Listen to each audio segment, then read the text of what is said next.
No versículo que eu li, o versículo 37, nós vamos ver eles dizendo assim: ouvindo eles estas coisas, compungiu-lhes o coração e perguntaram a Pedro e aos demais apóstolos: o que faremos, irmãos? Notem, eles estavam em primeiro momento caçoando, não é? Tirando onda, tirando barato do acontecimento. Depois a mensagem foi penetrando no coração, na consciência daqueles homens. E sabe o que acontece? Eles tomaram uma ferroada na consciência, eles despertaram, né? E quando eles tomaram aquela ferroada na consciência, eles disseram: o que nós faremos? E Pedro falou assim: olha, vocês precisam se arrepender, não é?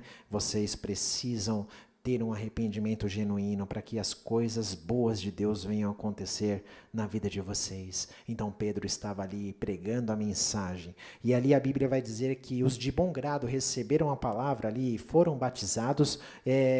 A igreja teve um acréscimo ali de 3.000 pessoas. É interessante, não é isso, Rogério?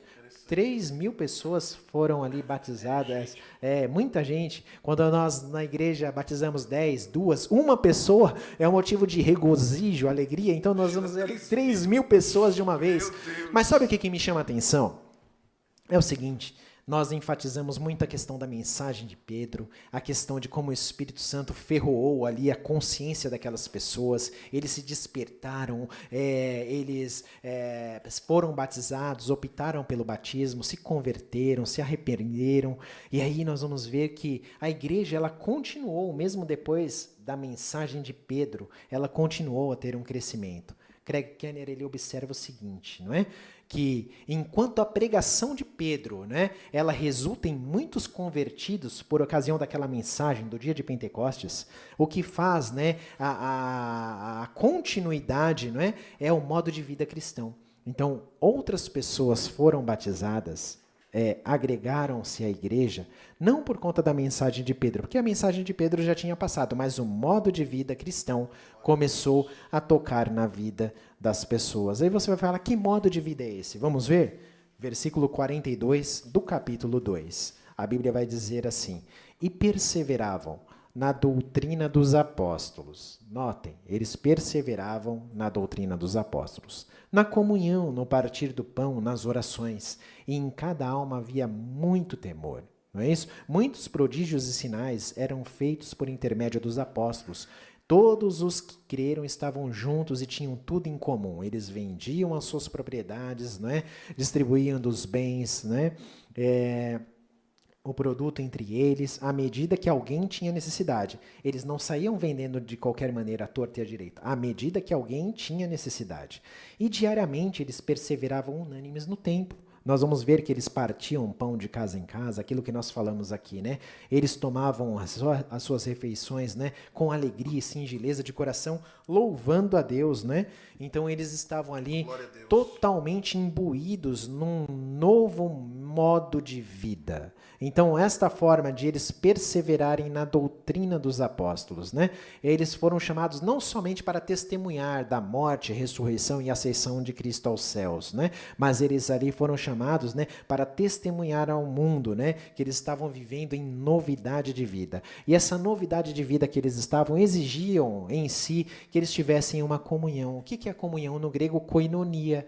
O que é isso? É um compartilhamento generoso que cada crente tinha e dava ao outro, né, aquilo que ele havia recebido. Olha, a questão de oração, acho que nós oramos muito pouco relacionado à questão de como aquela igreja orava, né? Então eles tinham ali, Rogério, o caráter transformado, eles tinham ali uma comunhão extraordinária, e isso era algo que chamava a atenção das outras pessoas. Então, Pedro prega, muitos se convertem, mas o modo de vida deles é que impulsiona o crescimento da igreja, se reunindo de casa em casa, né? Em cenáculos, né? Em sinagoga. Então eles estavam ali perseverando na doutrina, oração, partir do pão, comunhão.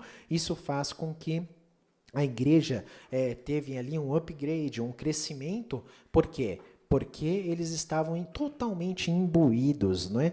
Estavam ali reunidos e se entregando verdadeiramente a um método novo, um modelo novo de vida na qual o Senhor Jesus tinha inserido no meio deles, né?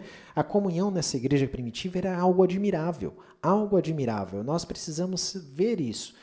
Onde nós poderíamos reunir nos dias de hoje, né? 12 discípulos ali, cada um pensando de um modo diferente. Jesus, ele conseguiu treinar esses homens por 3 anos aproximadamente, né? E você vai ver que tinha homens que tinham temperamentos fortes, né? Então nós vamos ver que ele reúne Mateus, cobrador de impostos, Simão, o zelote, um rebelde, né? Então um que era um arruaceiro, o outro que era cobrador de impostos, Jesus consegue tratar ele. Aí você vai pegar um Pedro, um pescador, que era um cara temperamental, né? E um João, que era chamado filho do trovão, né? Então Jesus, ele consegue converter Pedro, né, e chamar Pedro, né, de pedra, né, ele seria um fragmento de pedra, sim, Petros, né, e consegue transformar em João, né, que era o filho do trovão, no apóstolo do amor. Imagina comigo. E aí você vai vendo Jesus tratando com as pessoas. Aí você vê que essa igreja primitiva, já no livro de Atos dos Apóstolos, ela reunia, né, tanto escravos como aristocratas, não é, romanos, provincianos, e a igreja em si, não é? Ela conseguiu alcançar raças, tribos, línguas, pessoas de povos e nações diversas. Nós vamos ver que a comunhão era excepcional. O caráter transformado desses discípulos era algo que verdadeiramente chamava a atenção. A igreja primitiva, ela tinha pessoas de diversas nacionalidades, homens, não é? De diversas áreas sociais, não é? Diversos lugares, e é que somente a igreja, a comunhão cristã, ela consegue trazer isso. Traz os aristocratas, traz escravos, não é? Traz cidadãos romanos, provincianos, ricos, pobres, doutos, indoutos, bárbaros, e consegue reunir tudo isso dentro da igreja. Meu Deus. Quem consegue fazer isso, né? Qual líder no mundo consegue agregar, né? Jesus, ele consegue, querido. Aleluia. Por isso ele te chamou, ele me Glória chamou, a Deus. né? Eu era também difícil, uma pessoa como você falou que era, eu também era difícil, Jesus me encontrou, nós estávamos perdidos, é como os reformados falam, né? Quem era o perdido era eu, ele me encontrou, né? Então, né? Ele me encontrou, né? Ele te encontrou, verdade. Nós fomos Também encontrados gosto por disso. ele, né? Então, nós fomos encontrados por ele, o perdido éramos nós e Jesus nos encontrou, então, glória a Deus por isso. Nós estamos aqui, queridos, né? Num momento de difícil para a igreja. Por isso que eu estou falando, eles estavam reunidos no cenáculo. Nós estamos nas nossas casas reunidos até que as portas da igreja sejam abertas novamente. Mas nós não estamos limitados pelo templo, né? Nós estamos aqui crendo, né? Que nós somos a igreja do Senhor. O Rogério é a igreja do Senhor. Eu sou a igreja. O Kelvin é a igreja do Senhor. Você é a igreja do Senhor. Nós não estamos limitados à questão de templos feitos por mãos de homens, né? Se porventura nunca mais pudermos voltar a congregar numa igreja, nós somos a igreja do Senhor e nós vamos levar o evangelho adiante aonde quer que nós formos. Então, creia nisso, né? Eles perseveravam no partir do pão, nas orações, na comunhão, e eles tinham tudo em comum, eles faziam com singeleza de coração. Então, nesta noite, Deus, ele quer mostrar para nós que a igreja teve um tempo de espera. E você louvou aqui, espera em Deus, não é isso? Então nós temos que esperar em Deus. É só um momento, é só um tempo que nós estamos passando por isso. Mas haverá, assim se aprover a Deus, um tempo melhor para nós, para a igreja, nos reunirmos em comunidade novamente.